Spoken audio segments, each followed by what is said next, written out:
Hi, I'm Elizabeth Nugo. I'm a sophomore, and I'm going to take you through the Academic Advising Forum and give you some insider tips. Things I wish I had known when I did this forum. These indicate the academic area or study major that you hope to emphasize during your undergraduate years. Ooh. Coming in, I thought I was going to be a math major. My dad is a math professor. He was very excited about this. And I am currently a sociology major with a Africana and poverty studies double minor, so not a math major, which is okay. I started off with a faculty advisor in the math department, Professor Abrams, but now my faculty advisor is Professor Eastwood in the sociology department.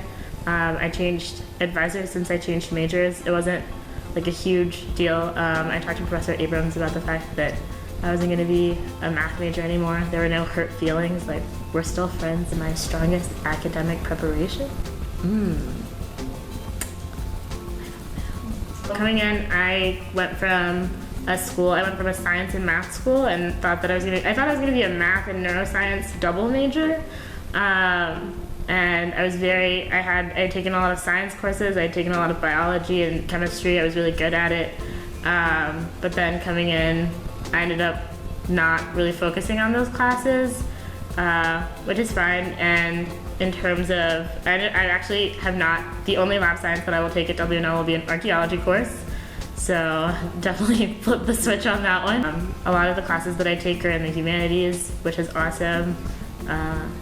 Like what is an FDR? So FDRs are foundation and distribution requirements at WNL. So you'll take about 3 FDRs in humanities, 2 FDRs in social sciences, 2 FDRs in science and math in terms of STEM, and they're mainly just meant for people to get the true liberal arts experience and to take a bunch of classes in a lot of different areas and not necessarily like come into college and only take like just chemistry for like all 4 years.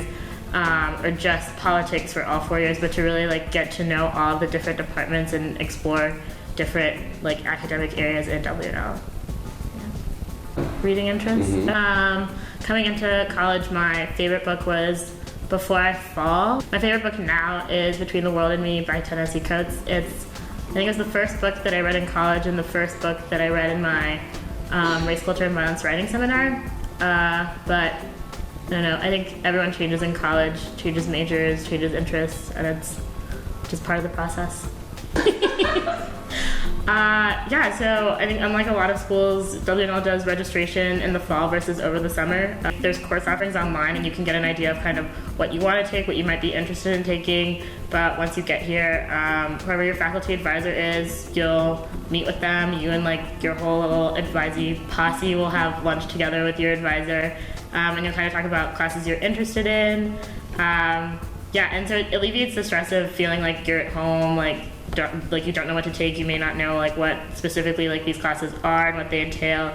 So having your advisor there is kind of good because they can tell you like, hey, here are some classes that you might want to take, here are some classes that like you might want to try taking later on. So in terms of WNL registration, we do pick one, so you will pick one class out of all of the classes that you want. You at least know that you'll have like one class that you really want.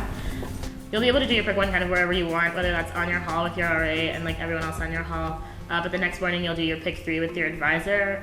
So they'll always like be people there to like keep you calm and wait with you. So obviously there's a lot of classes and there's a lot of people and you're not always gonna get into the classes that you want to, but I think you're always gonna get into a class that's like good and a class that you'll at least enjoy, or a class that would be a class that you didn't necessarily think of yourself of taking, but like now you've taken that class and it's added a lot of perspective. I know a lot of people, for instance, who like didn't get the class that they needed and they ended up in a religion course and ended up like really, really liking that course. And like that's not a course that they would have taken had they gotten the course that they intended on getting. So I think at the end of the day, like it's gonna be fine. You're gonna get the classes that you need, and you're also gonna get to like explore a bunch of different departments that you wouldn't necessarily get to be a part of otherwise. I mean, registration's really not that bad. The first registration I did on my floor. My RA was actually there and everyone was freaking out as we all pressed the button and waited to find out what class you're just gonna keep going. So I think as a person who's in college now, it's important to like take this step on your own. And I think remember that like this is a decision that you get to make on your own, and like what you're interested in academically, like you shouldn't feel pressured by what your parents want from you, what like you think that you need to go into. Just filling out the form with like what you want and not feeling like you're tied to any of these decisions. So remembering that like just if you have any questions, like feel free to reach out to your advisor. Once you have them, feel free to reach out to the registrar if you ever have any questions about registration. They're usually like very good about letting you know kind of what to do. Yeah, but you're an adult and you've got this.